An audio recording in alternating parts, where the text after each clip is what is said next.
Please help me to reach 1,000 subscribers. If you're into messy love, brutal betrayals, and the kind of twists that keep you up at night, stick around and join this little corner of storytelling chaos. Because this one changed my life. I never believed a single bad decision could unravel everything I had, but it did. And the worst part? He didn't raise his voice. He didn't break down. He just smiled, calmly, knowingly, and made sure I witnessed him dismantle my entire world piece by piece. My name is Claire, and from the outside my life looked flawless. A devoted husband named Daniel, a warm, peaceful home, a stable job, and Jordan, my closest friend since those broke, reckless college days.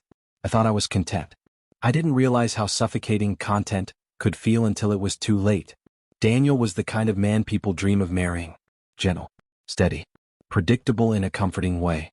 He kissed my forehead every morning, checked in every night, and treated me with unwavering trust. And maybe that was the problem. Nothing ever changed. Jordan, on the other hand, lived like the world was her stage. Loud, bold, irresistible. People followed her light without thinking.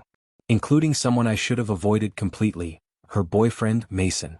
It began quietly, a spark no one noticed. At Jordan's birthday party, after too many glasses of wine and a stupid dare, Mason kissed me. And instead of pushing him away, I kissed him back. That moment became a text the next day, then late-night calls, then months of secret meetings. It was dangerous and selfish and stupid, and I kept doing it anyway. Daniel never questioned me. His complete trust started to feel like a weight I couldn't bear. But the crash came fast. One morning I woke up alone. No Daniel beside me like usual. I wandered into the kitchen expecting to see him pouring coffee. Instead, there was a small piece of paper on the counter. I know. 2 words. That was all. My stomach dropped like the floor had vanished beneath me. I called him. No answer. I texted. Nothing. It was like he'd evaporated.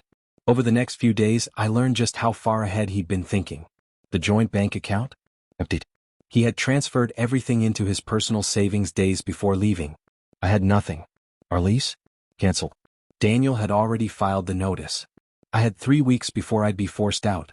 His workplace. They told me he was on leave with no contact information. I still had Mason, or so I believed. But the moment Daniel disappeared, Mason did too. Blocked my number. Ignored every message. Gone. Then a package arrived at my office. No sender. Inside were printed photos. Dozens. Mason and me in parking lots, in hotels, sneaking kisses behind tinted windows. Every picture had a timestamp. Someone had been tracking us for months. At the bottom was a note in Daniel's handwriting. This is what loyalty looks like from the outside. I locked myself in the bathroom and sobbed until my eyes burned. But the universe wasn't finished with me. Jordan showed up at my apartment the next day. She looked hollow, tired, hurt. You said you were sick that weekend, she whispered. I couldn't even look her in the eyes.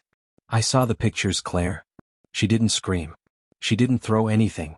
That somehow made it worse. She just walked out and took 2 decades of friendship with her. Desperate, I called Mason again. A woman picked up, someone I'd never heard of. I expected you'd try, she said flatly. Who are you? His actual girlfriend. Daniel paid me to keep him updated. My knees nearly gave out. What? Oh, he knew everything. For months. Mason only stayed involved because Daniel offered him more than you ever could. The phone slipped from my hands and shattered. It wasn't an accident. Daniel hadn't discovered it by chance. He built a trap slowly, quietly, while pretending nothing was wrong. A week later I lost my job. HR called me in, saying someone anonymously submitted evidence of behavior unbecoming of company values. They gave me a month's severance and asked me to pack up. My name was now mud. And then, the final blow. Daniel sent me a video. It opened with him entering our old apartment, calm, almost peaceful. Room by room, he deliberately destroyed every piece of my life. My cherished books? Dropped into a bathtub, water running as the pages drowned. The couch I saved for? He poured an entire bottle of red wine over it. The mug I made with my mother during a pottery class? Smashed. Each act slow, intentional. He never looked angry. He looked resolved. At the end, he lifted a photo from our honeymoon. He paused, tore it cleanly in half, and looked directly into the camera. You cheated. I cleaned up. The screen went black. I watched that video over and over, unable to move, like it was my penance. I tried contacting him. Emails. Letters. Anything. His mother was the only one who responded. You hurt my son, she told me softly. Let him recover. And that was all. In 3 months, everything disappeared. My marriage, my best friend, my job, my savings, my home, my sense of who I used to be. Mason was gone. Jordan gone. Daniel vanished like smoke. He never exposed me publicly. Never posted the photos. Never tried to destroy me socially. He let my conscience do the work. And it did. Now I'm in a tiny one-bedroom apartment, juggling 2 part-time jobs, trying to rebuild from ash. But some losses don't repair. Some mistakes cling to you like shadows. Daniel didn't scream. He didn't curse. He simply erased every trace of the life we had, and made sure I watched him do it. And somehow that quiet destruction hurt more than any rage ever could. Please help me to reach 1,000 subscribers.